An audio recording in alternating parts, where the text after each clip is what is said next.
ప్రభువైన యేసుక్రీస్తు నామమున మీ అందరికి ప్రేమవందనాలు. ఈ ఉదయకాలంలో మీకు ఒక మాట చెప్పాలని మీ ముందుకు రావడం జరిగింది. అనేక మార్లు వింటుంటాం. క్రైస్తవులు గడ్డం పెట్టుకోవచ్చా? క్రైస్తవులు గడ్డం ఉంచుకోవచ్చా? క్రైస్తవులు కదా గడ్డం ఎందుకు పెట్టుకోవడం? అది అన్యుల ఆచారం కదా! అది అన్యుల చేసే విషయం కదా!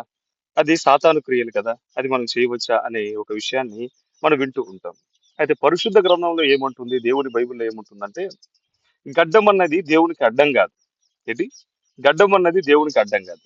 అంటే దేవుడు గడ్డం ఉంచుకోకూడదని పరిశుద్ధ గ్రంథంలో ఎక్కడ చెప్పలేదు. అంటే సగం సగం ఉంచుకోకూడదన్న మాటలు కొన్ని ఉన్నాయి గానీ, గడ్డం పెట్టుకోవడం తప్పు అన్నట్లుగా పరిశుద్ధ గ్రంథంలో ఏదీ లేదు. అంత మాత్రమే కాదు, దేవుని యొక్క గ్రంథంలో ఆయన గడ్డపు వెంట్రుకలను పెరికివేసిరి అని ఉంది. అంటే దేవుడు దేవునికి కూడా గడ్డం ఉందనే కదా.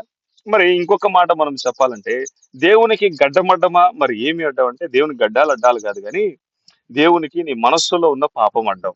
దేవునికి నీ యొక్క చూపులో ఉన్న పాపం అడ్డం. దేవునికి నీలో ఉన్న ఆ చీకటి అడ్డం. కాబట్టి ఆ అడ్డాలను తొలగిద్దాం. ఏ అడ్డాలు? హృదయపు లోతుల్లో ఉన్న అడ్డాలు, మనస్సుల్లో ఉన్న అడ్డాలు, చూపుల్లో ఉన్న అడ్డాలు, క్రియల్లో ఉన్న అడ్డాలు, వెలరాని చోట్లకు వెళ్తున్న పాదపు అడ్డాలు. ఈ అడ్డాలను మనం తీసేస్తే గడ్డం పెద్ద అడ్డమేం కాదు. యేసుక్రీస్తు నామమున మీ అందరికి ప్రేమ వందనాలు.